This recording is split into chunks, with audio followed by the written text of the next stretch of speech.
नमस्कार, मी विश्वनाथ चव्हाण, मालखेडा तालुका जामनेर जिल्हा जळगाव या ठिकाणचा रहिवासी असून मालखेडा गावामध्ये एक ग्राम सभा घेण्यात यावी या संदर्भात आम्ही ग्रामसेवक साहेबांकडे प्रस्ताव टाकत होतो।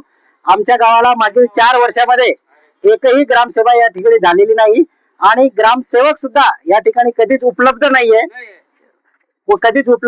त्या कारणास्तव आम्ही एक 13 तारखेला कुठेतरी आम्ही ग्रामसेवकांना शोधून त्यांना आम्ही या संदर्भात एक प्रस्ताव दिला की आमच्या गावामध्ये 15 तारखेला स्वातंत्र्य दिनानिमित्त आता 4 वर्षात तर झाली नाही पण आता एक ग्रामसभा व्हावी अशी आम्ही त्यांना विनंती केली। त्यांनी फोनवर काही नकार दिला। त्यानंतर 14 तारखेला त्यांनी पूर्णपणे मोबाईल बंद ठेवला। त्यानंतर 15 तारखेला लिह्यामध्ये झेंडावंदनच्या निमित्ताने ते आलेले होते। आम्ही त्यांना तिथून शोधून काढलं आणि त्यांना कसं तरी इथे मालखेड्यापर्यंत आणलं आणि त्यांना विनंती अर्ज केला की मालखेड्यामध्ये ग्रामसभा कधी घेणार आहे का नाही घेणार आहे। तर त्यांनी त्यावेळेस पण बघू असं तसं आन्सर दिले। त्यानंतर आम्ही विनंती केल्यानंतर आम्ही एक रिटर्न डॉक्युमेंट आणलं आणि रिटर्नवर त्यांची साईन घेतली। तर त्यांनी 16, 17, 18 या 3 दिवसामध्ये मी मालखेडा या ठिकाणी ग्रामसभा घेतो असे त्यांनी सांगितले। तरी 16 गेली, 17 गेली, काल संध्याकाळपर्यंत त्यांचा काहीच रिस्पॉन्स नव्हता। काल संध्याकाळी 6 वाजता आम्ही त्यांना विनंती करून ग्रामसभेचं काय आहे तर त्यांनी सांगितलं की उद्या सकाळी 10 वाजता ग्रामसभा होईल। तरी ग्रामसभेचं आम्ही मान्यता म्हटलं ओके चालेल, सरपंचाकडून परमिशन मिळाली।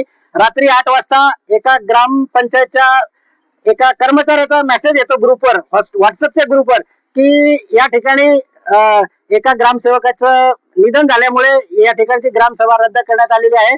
त्या ग्रामसेवकाच्या निधनामध्ये आम्ही सर्व तरुण मंडळी सहभागी आहोत। त्याबद्दल आम्ही त्यांना कुठलेही प्रश्न न करता ठीक आहे पुढे बघू 8 दिवसांनी असं आम्ही त्यांना सांगितलं। पण असं झाल्यानंतर आज सकाळी 8 वाजता ग्रुपवर मेसेज येतो की ग्रामसभा ही 1 तासांनी 9 वाजता 8 वाजता मेसेज येतो, 9 वाजता ही आपली ग्रामसभा ठेवण्यात आलेली आहे। ग्रामसेवक उपस्थित नसतील, सरपंच यांच्या अध्यक्षतेखाली ही ग्रामसभा घेण्यात येणार आहे। आता तुम्ही म्हणा सर, तुम्ही मला सांगा सर, विदाउट एका गव्हर्नमेंट कर्मचाऱ्याच्या ही ग्रामसभा कशी काय घेऊ शकतात? ठीक आहे, त्याला बी ओके। 1 तासानंतर म्हटलं दवंडी वगैरे देऊन टाका, जास्तीत जास्त लोक जमा होतील, तेही काही झालं नाही। आम्ही तरुण मुलांनीच व्हॉट्सअपवर याच्यावर त्याच्यावर असं हे देऊन या ठिकाणी सकाळी देखील आम्ही हजारो लोक जमा केले। हजारो लोक जमा इथे असताना आमचे सरपंच, उपसरपंच व काही वरिष्ठांचं असं म्हणणं होतं या ठिकाणी ही मागे ग्रामपंचायत आहे, यामध्ये 10x12चा काहीतरी हॉल आहे, त्यामध्ये त्यांनी ग्रामसभा चालू केली। हे कितपत योग्य आहे सर? जर बाहेर आता एवढी पब्लिक आता बसलेली आहे तर सकाळी तुम्ही विचार करा यापेक्षा 4 पटीने पब्लिक होती आमच्याकडे। काहीच नाही मॅडम आमच्याकडे। हा बोला। हे जे सांगतायत तर हे गोष्ट हे सर्व चित्र असताना त्यांनी त्यामध्ये सभा घेतली। सभेला ते 5 मिनिटं, ग्रामसभा चालू व्हायच्या 5 मिनिटं अगोदर म्हणजे 9:10 ते पोहोचले। 9:10 पर्यंत ग्रामपंचायतला लॉक होता। 9:10 ते आले, त्यांच्यासोबत त्यांचे 20-25 गुंड व्यक्ती घेऊन ते ग्रामपंचायत मध्ये बसले, म्हणजे जेणेकरून ते प्रिमायसेस फक्त त्या गुंड व्यक्तींनी भरलं। आमच्यासारखा कोणी बोलणारा व्यक्ती किंवा कोणी तरुण प्रश्न विचारायला जाईल तर त्यांच्यावर डायरेक्ट उलट सुलट बोलणं, त्यांच्यावर हल्ला करणं, असे देखील व्हिडिओ आमच्याकडे काही क्लिप आहेत, ते देखील आम्ही तुम्हाला सादर करू शकतो।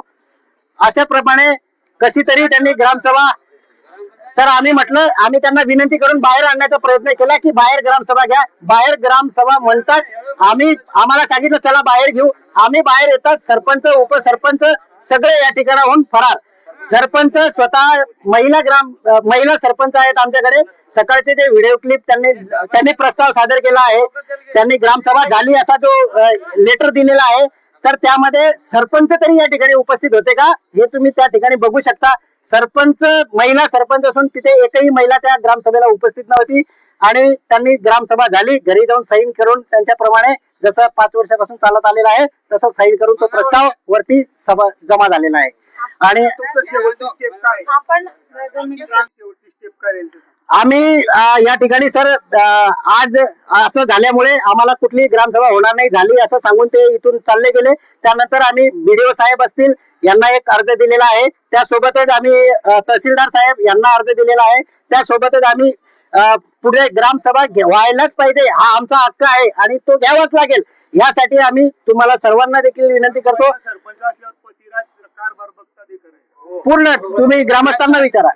पतिराजच पूर्ण सयाजीराव सरपंच पतिराज बी नाही, तिसरंच सयाजीराव सर ग्रामपंचायत चालवता असं म्हटलं तरी त्याला काही हे नाही. त्यानंतर आम्ही सर या ठिकाणी एवढे अर्ज दिलेले आहेत. आता या अर्जावर आता काय विचार विनिमय होता, आम्ही पोलीस प्रोटेक्शन घेऊन याचप्रमाणे आम्हाला पुन्हा एकदा ग्रामसभा व्हायला पाहिजे अशी आमची कळकळीची विनंती आहे. कामगार बंजारा समाज मजूर वर्ग आतापर्यंत किती घरकुलं मिळाली याच्याबद्दल सर घरकुल वगैरे आमच्या गावात चांगल्या प्रकारे मिळालेले आहे. त्याबद्दल काही आमचा आक्षेप नाहीये. पण जे 14वा वित्त आयोग, 15वा वित्त आयोग हे अशा ज्या गोष्टी आहेत ह्याच्यातला खर्च कुठे आहे हे आम्हाला दिसलेलं नाहीये. हेच आढावा आम्ही घेण्यासाठी आम्ही ग्रामसभाचं सांगत होतो. त्यासोबत आता समोरच हे आमचं वॉटर ॲक्वा प्लांट आहे. या वॉटर ॲक्वा प्लांट मध्ये मागील 5 वर्षापासून ते ॲक्वा प्लांट चालू आहे. या 5 वर्षात त्याचे किती पैसे ग्रामपंचायतला जमा केले किंवा कोणता ग्रामपंचायतचा कर्मचारी जाऊन पैसे तिथून विड्रॉल करून आणले असं जर एकाने सांगून दिलं, तुम्ही सांगाल त्याप्रमाणे मी करायला तयार आहे सर. विचारून घ्या इथले पैसे ग्रामपंचायतला कधी जमा झाले कोणाला माहितीये? कुठे गेले ते ऑस्ट्रेलियाला आहे सर. काहीच नाही. आता आम्ही बोलतोय, आता रात्री लेखाजोखा तयार बी होऊ शकतो हे बी सांगतो मी. कारण आज काही नसताना आज सकाळी एवढा गोंधळ होता. आज आमच्या या रस्त्याने रामदेव बाबा मंदिर ते चौक या ठिकाणी पूर्ण गटार साफ झाली सर. आज आमचं थोडासा गोंधळ. हा, आणि त्यानंतर आज शाळेमध्ये सकाळी एवढं घाण्याचं साम्राज्य होतं. आता आम्ही जाऊन बघून आलो तर शाळा एकदम चकाचक क्लीन करून ठेवली शकतो. शाळेमध्ये PWD अंतर्गत पहिली जी वॉल आहे ती या ठिकाणी एकदम चकाचक अशी क्लीन करून त्याच्यावर पूर्ण कलरिंग वगैरे PWD असं जोरात असा सिक्का मारलेला आहे. आणि आतमध्ये तुम्ही जाऊन बघा, त्यामध्ये अजून भांड देखील बसलेलं नाहीये, प्लास्टर देखील नीट झालेलं नाहीये. पाण्याची टाकी अक्षरशः कचरा त्या ठिकाणी ठेवला गेलेला आहे. ते तुम्ही व्हिडिओ मध्ये बघू शकता सर. मुक्तीबद्दल काय मत आहे तुमचं? हागणदारी मुक्त हे शौचालय, सार्वजनिक शौचालय याचं काही आहे का? सर या संदर्भात आमच्या मागे आम्ही हे बॅनरच बनवून आणलेलं आहे. यामध्ये त्यासाठी पैसे देखील विड्रॉल झालेले आहेत. ठीक आहे, त्यासाठी तुम्हाला स्टेटमेंट मध्ये दिसेल. भरपूर तरुण पोलीस मध्ये, फौज मध्ये, आताच्या तरुणांना परत तयार व्हायची इच्छा, पण व्यायामशाळा आहे. व्यायामशाळा आहे सर. आताच झालेली आहे. एक मागच्या 2 वर्षापूर्वी गिरीश भाऊ तर्फे ती शाळा झालेली आहे. तुम्ही रेकॉर्ड आता मी तुम्हाला काही ठिकाण दाखवलेलेच आहेत, त्याप्रमाणे तुम्ही बघू शकता आणि ते हळूहळू आम्ही पुढे सादर करू.